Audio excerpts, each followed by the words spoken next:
Soundarya ரயானோடைய combo வந்து அவங்க conversation எல்லாமே வந்து ரொம்ப க்யூட்டாக இருக்குது. இவங்க அதுவும் வந்து ரயானோட லுக்கை பார்க்கணுமே ரொம்ப வந்து ரொமான்டிக்காக பார்க்குறாங்க சௌந்தர்யாவை. ஸோ சௌந்தர்யா மேலே ஒரு கண் இருக்குது ரயானுக்கு.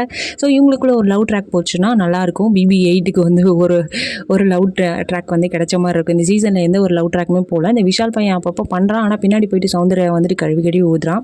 ஸோ அதுதான் வந்துட்டு எல்லாருக்கும் கஷ்டமாக இருக்குது. ஆனால் டான்ஸ்லாம் வந்து நல்லா இருந்தது.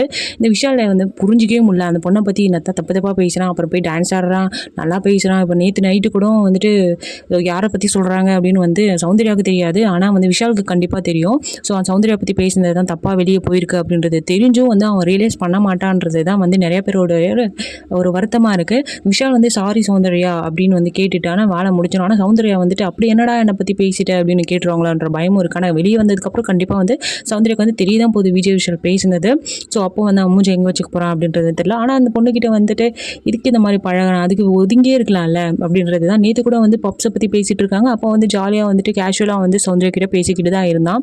அது வந்து அவனுக்கு உறுத்தலையா அப்படின்றது வந்து தெரியல. கேட்டால் வந்துட்டு கேர்ள்ஸ் டீம்லாம் வந்துட்டு பவித்ரா, தர்ஷிகா, சாச்சனாலாம் கேட்டாங்க. அப்போ வந்துட்டு நான் வந்து தப்பாக ஒன்றும் பேசல, அவங்க பண்ணத்தை நான் சொன்னேன் அப்படின்ற மாதிரி சொல்கிறாங்க.